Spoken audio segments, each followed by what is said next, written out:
Welcome to our special guest, one of the leading emerging market specialists in the finance world, Ozan Askeral.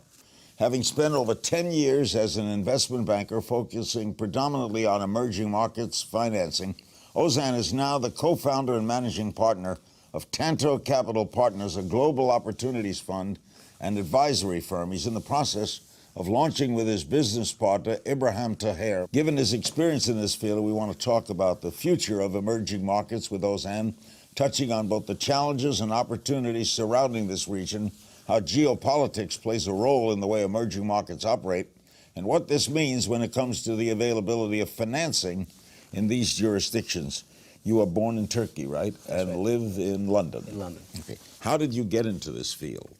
I always liked finance. My father is a banker. My grandfather was a banker. So I started my career, actually, funny enough, in the non-banking industry, and then got into investment banking around 2004. I started work at Merrill Lynch, and the rest is history.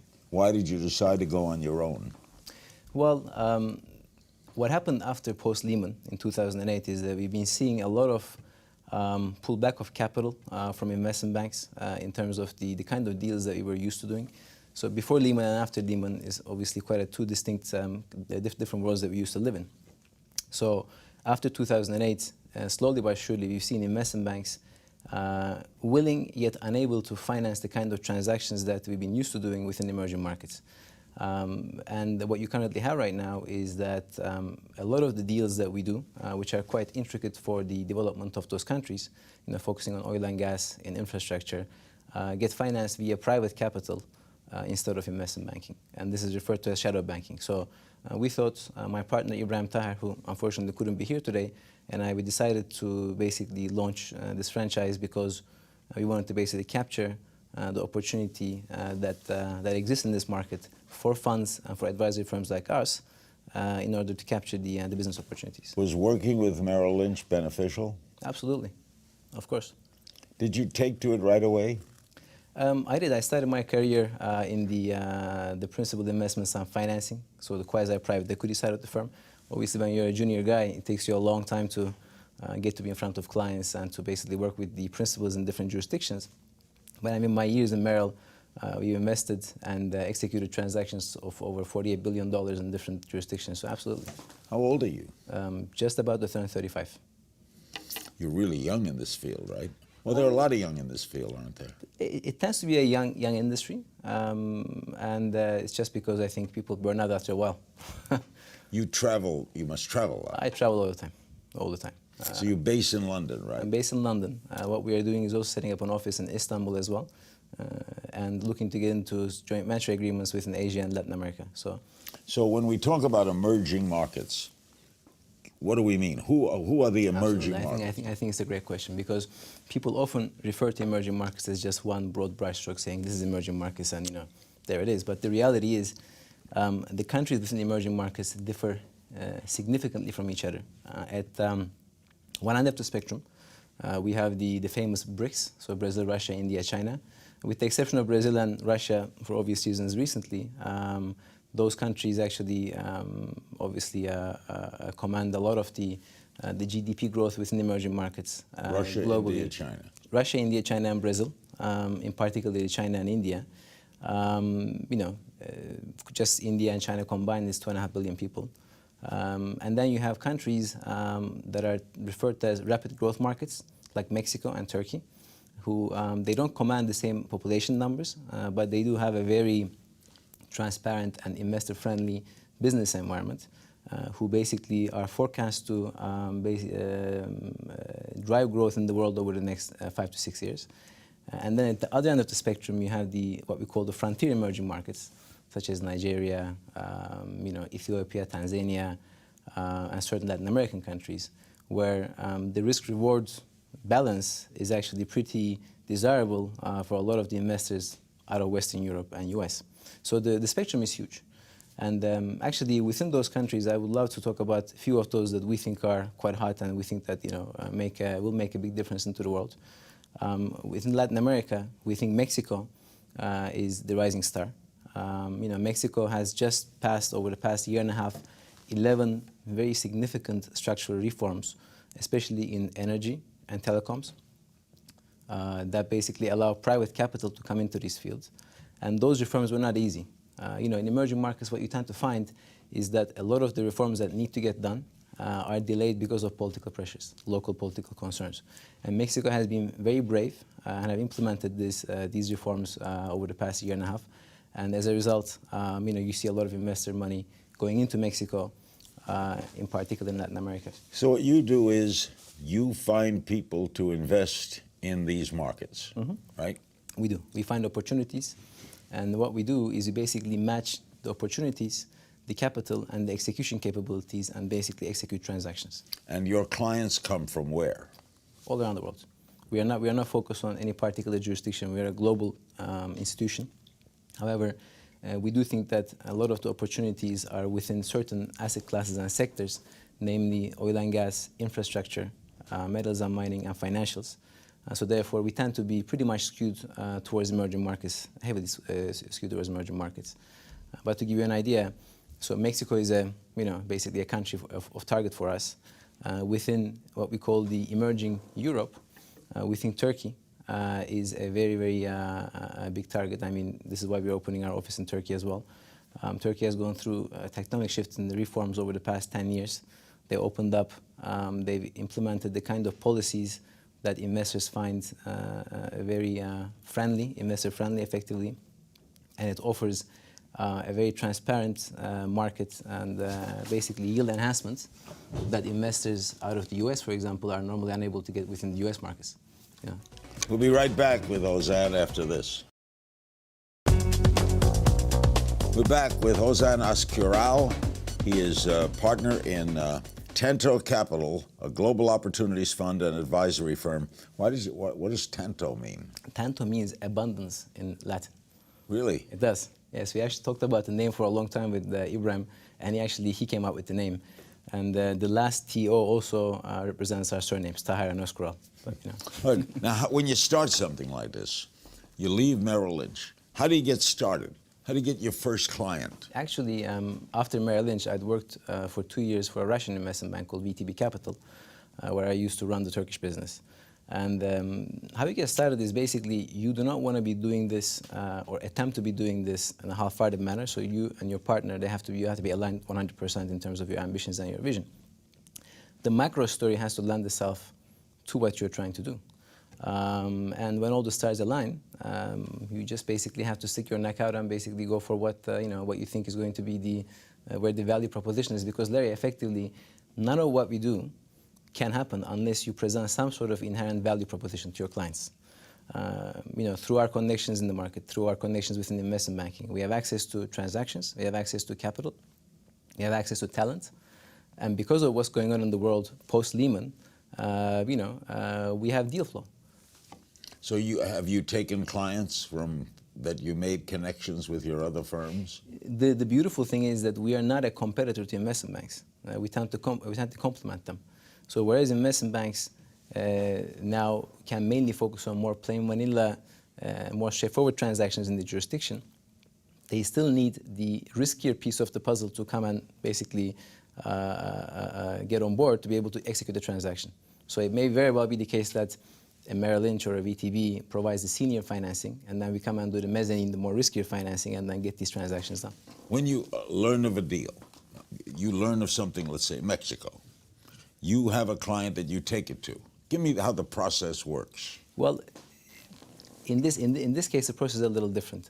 Our connections will allow us to tap into the opportunity. So we may have someone sitting on our advisory board that is a prominent Mexican businessman looking for capital, looking for transactions. What is very important in any investment is to be able to understand who your partner is and how you're going to exit.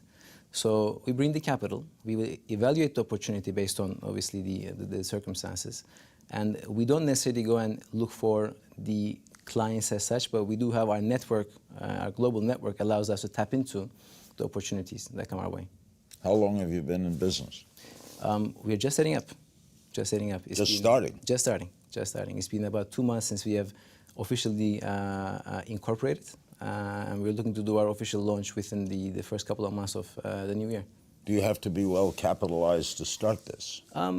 Ideally, you do. and you should do. And one, through experience, the one mistake that we've seen a lot of our competitors do is a lot of people that have started this or have attempted to start this have underestimated how difficult this process is.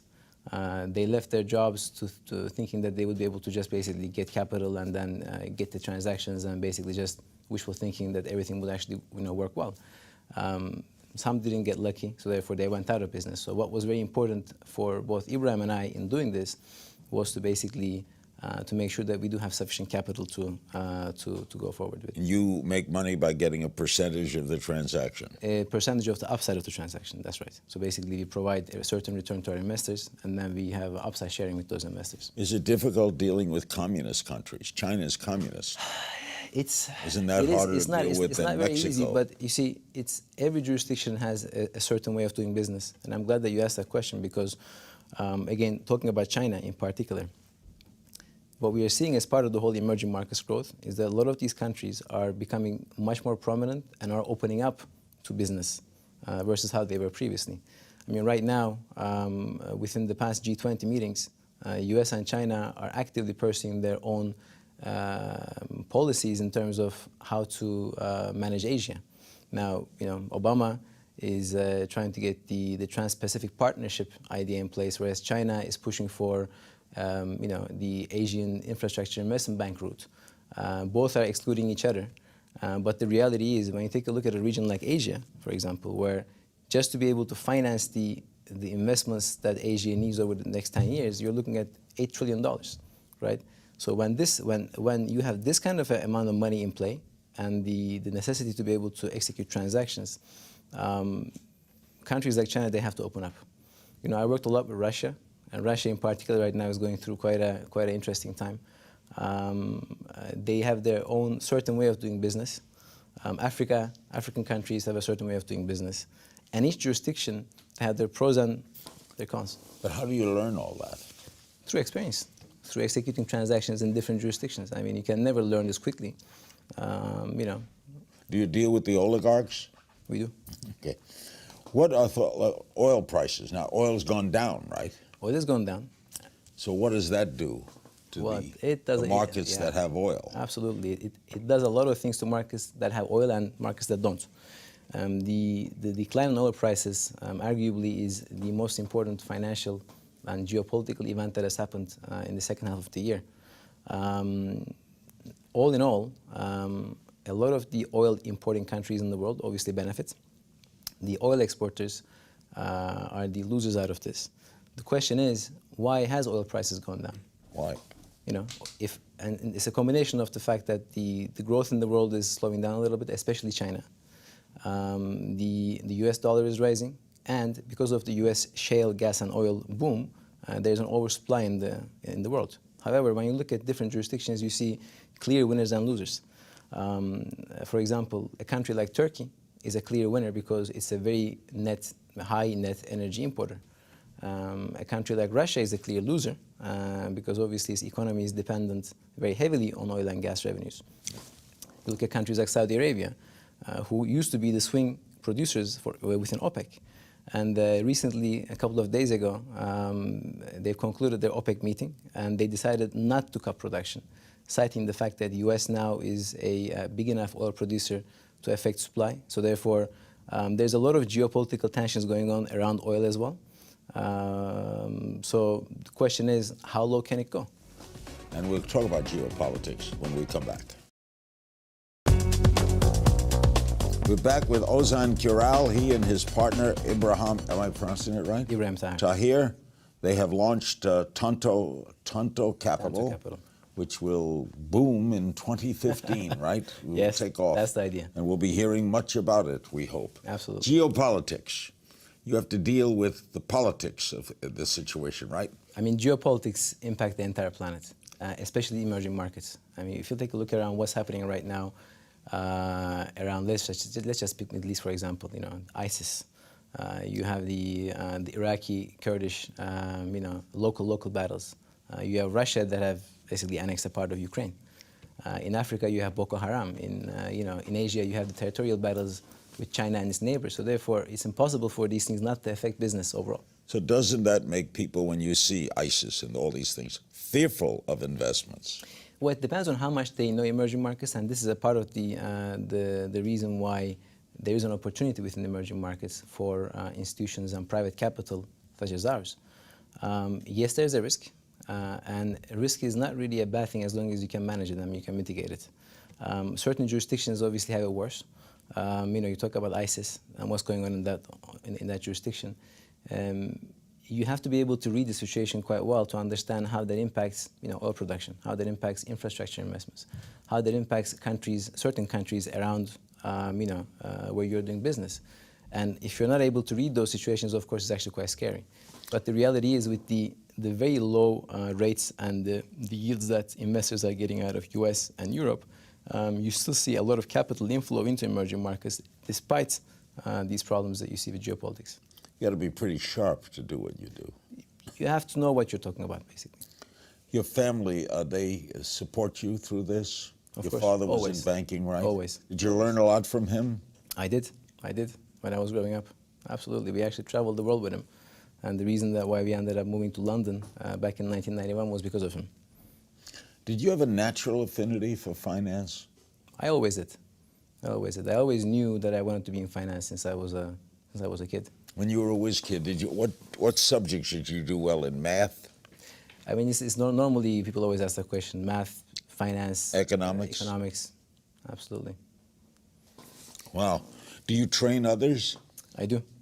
You have to, because you can never do this kind of a thing on your own. You have to manage teams. You have to make sure that people around you also grow and give them the right opportunity to grow, which is what we hope to also do within Tanto as well. What are the rewards of what you do other than financial? Notice you want to be a billionaire, I would assume. Everyone wants to be a billionaire. Okay. Right, but what are the rewards? But the reality is that what I enjoy a lot Yeah. is you see a lot of what's going on in the world, how world politics influence finance, business, from that into social problems. And the more you travel and the more you look at different transactions, you get involved with a lot of different politicians to businessmen to decision makers. You get to have a very broad and a holistic picture of what's going on in the world. And that I enjoy that tremendously. Deal making is another one. I mean, yes, of course, we are doing this to create a value for our investors and a return for ourselves. But the reality is, if you're not enjoying it, if you don't enjoy the whole deal making part of it, then you may as well not try. How do you deal with, as everyone has to deal with, those deals that fail?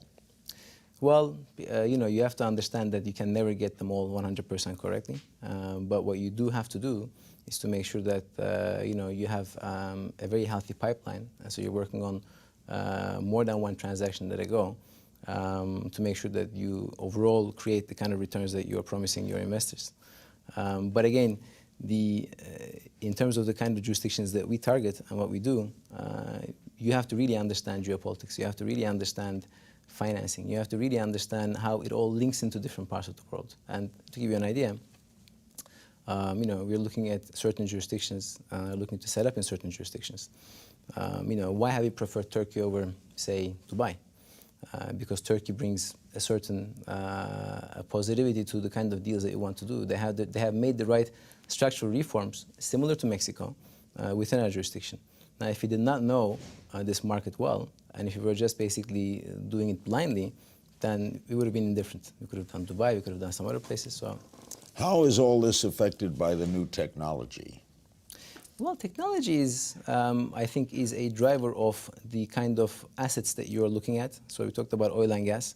Technology has basically driven the U.S. shale gas and shale oil boom. It doesn't necessarily have an impact directly on how we execute our transactions or how we get together. I mean, clearly it's easier to connect different offices and, But the information is so swift, right? It is. But the kind of transactions that we do, the value proposition is always being able to get your hands on off-market transactions. What kind of people are the most difficult to deal with? Ooh, that's a loaded question. I know it's loaded, but it's fair. It's, I think people that are not necessarily 100% transparent with you in terms of their expectations. How do you know when they're being transparent? I think through experience, through testing certain people. You don't always know, and I think you have to be comfortable with the fact that you don't always know. You're dealing all the time with, I imagine, high-profile investors, right? You're not dealing with the average guy on the street. No, no. Right? You deal with companies too that invest. We deal with companies, we deal with family offices, we deal with individuals, correct. So you're on the go all the time. Always, always. Unfortunately, my fiancée bears the brunt of that, of that problem, but yeah. You want to have a family someday? Absolutely. What's it like living in London? Beautiful. We'll be right back with more with Ozan Azkiral. Quite a story. Don't go away. We're back with Ozan Azkiral. The current economy situation. What's your view of how, let's say, Well, Obama's economic policy? The United States, we seem to be in a recovery. Absolutely. And I think the U.S. is doing very well, especially in comparison to Europe. And that actually itself is driving a lot of the capital flows that we see in the world. Everyone is expecting the Fed to increase interest rates next year, which we think is going to happen. But overall, when you look at the U.S. economy, it's remarkable how a single decision-making body makes a big difference. What I mean by that is that you have one Fed. Fed makes a call on interest rates. You have one government that makes a call on what is necessary for that one country. You look at Europe, they have a much tougher situation to deal with. You have one central bank dealing with a lot of different economies of different size and different realities. So the U.S. Basically showing signs of growth is going to be a major factor in how the global capital flows transact over the next 4 to 5 years. Low energy prices. We think that the low energy prices, the cheap energy rather, is the new cheap labor. For 2 decades, you've seen cheap labor drive a lot of the decision-making behind companies and investing in certain jurisdictions, like in China. You see the arbitrage and wage difference closing, and you see the price differential of energy moving up from different jurisdictions. Are you optimistic? About the U.S., absolutely. About the U.S. dollar, 100%. What happened, like Brazil? Wasn't Brazil booming? Brazil was booming. And then what? And then I think, again, expectation management. Expectation in terms of, what a country offers versus where it's priced at. And I think there was a significant dislocation, which is why countries like Mexico, countries like Turkey, countries like, again, China, despite the fact that China's growth is slowing still, countries like India, India is forecast to take over UK, Italy, and France in terms of its GDP within the next 4 years, are very important for us. Within the Western world, within the developed world, we think that the U.S. is the one place that's going to be driving growth as well. Are there any small countries you're interested in, like in the Caribbean? I wish I was. I wish I was, but the smaller countries that we are interested in tend to be in Sub-Saharan Africa. So we are particularly focused on Ethiopia, Mozambique, and we think that those 2 countries offer a significant potential. I mean, Larry, you have to go and see these places. When you go to Africa, Sub-Saharan Africa. Never been there. I've been to South Africa. South Africa is very different. Sub-Saharan Africa, you go to these places, you're sitting in a cafe. You look outside, and normally what you would see is a road with cars. Well, these guys don't have that. So they need an incredible amount of infrastructure investment to those countries just to get to a basic standard of living. So therefore, we do think that Sub-Saharan Africa is a tremendous place to invest, being mindful of the fact that you have to be very careful in terms of who you pick as a partner within that jurisdiction. Because? Because that makes the entire difference, especially in more close countries like those. All right. Well, I understand you have 3 key points you want to emphasize. Yes. For viewers. Sure. What are they? One of them is that emerging markets is an intricate part of the world economy, and that's a good thing. We are becoming a much more close society overall, and emerging markets is where we'll see, as a world, growth come from. The second message is structural reform. Structural reform is very, very important for all countries, but emerging markets in particular. It's not always easy. It usually takes a very strong political will to implement these reforms. But when you look at the kind of investments that these countries need, the world needs to move forward, it is imperative that policymakers, decision makers actually do go ahead, similar to what they've done in Mexico and Turkey. And the third message is that with the U.S. economy moving forward, watch dollar, watch the U.S. economy pick up, and watch oil prices. Those three things will have a significant impact on how we live and go through the next 3 to 4 years. Do you have a motto you live by? Always be transparent, always be open, and always go for what you think is, is correct. You are a driven person, are you not? Yeah. Absolutely, absolutely. You have to be very careful, though, when you're dealing in market. Like you mentioned Africa. There's a lot of trust here, isn't there? Trust, absolutely, again. But trust never can happen overnight. So again, you have to understand where your close relationships are, together with the opportunities, because relationships on their own don't mean anything. You have to have a value proposition again. And if you can manage to match those two things and capital, then you're there. All right, when will we hear more about Tanto? When will the news break? Hoping to have that happen within Q1 next year, Q1 next year. Are you going to have like a big opening? We hope to. Big party? We will definitely invite you. Yeah, absolutely. I can MC the party. In both in London and in Istanbul. Thank you very much. Thank you, Larry. Wonderful. It's a pleasure. I want to thank my guest, Ozan Askiraul, for joining us today. Hey, pay attention. It's coming. Tanto Capital.